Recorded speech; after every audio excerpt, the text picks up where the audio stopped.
Hello, this is Quantum and Gospel. Have you ever wondered about the great event of salvation? We often face the question, do God's sovereignty and human free will contradict each other? We will try to find the answer to this question by looking at an event from the Old Testament, Book of Zechariah, and the mysterious principles of quantum mechanics. God's sovereignty removes the garments of sin. First of all, the beginning of salvation depends exclusively on God's sovereignty. In Zechariah 3, the high priest Joshua stood before God, and Satan accused him. Zechariah 3:1 says, "And he showed me Joshua, the high priest, standing before the angel of the Lord, and Satan, standing at his right hand to oppose him." This is the image of a person who cannot save himself.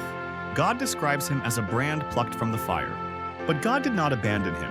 Zechariah 3-4, "Behold, I have removed your iniquity from you, and I will clothe you with splendid robes."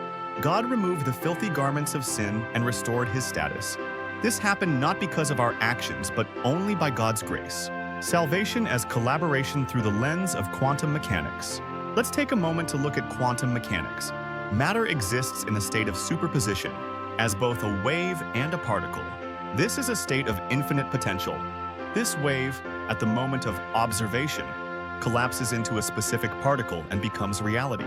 In the same way, the event of salvation is like God's sovereign wave, which already exists in the spiritual dimension. The act of faith and obedience is our observation. At this moment, the wave of salvation, superimposed in the spiritual world, collapses into a real event of salvation in our lives. The completion of salvation. Salvation is not just about being saved from the fire. Its completion is to become a royal priesthood to rule over this land. Zechariah 3:7 says, "If you will walk in my ways and if you will keep my requirements, you will judge my house and you will guard my courts, and I will give you a place among these standing here." In conclusion, God's sovereignty and human free will do not conflict.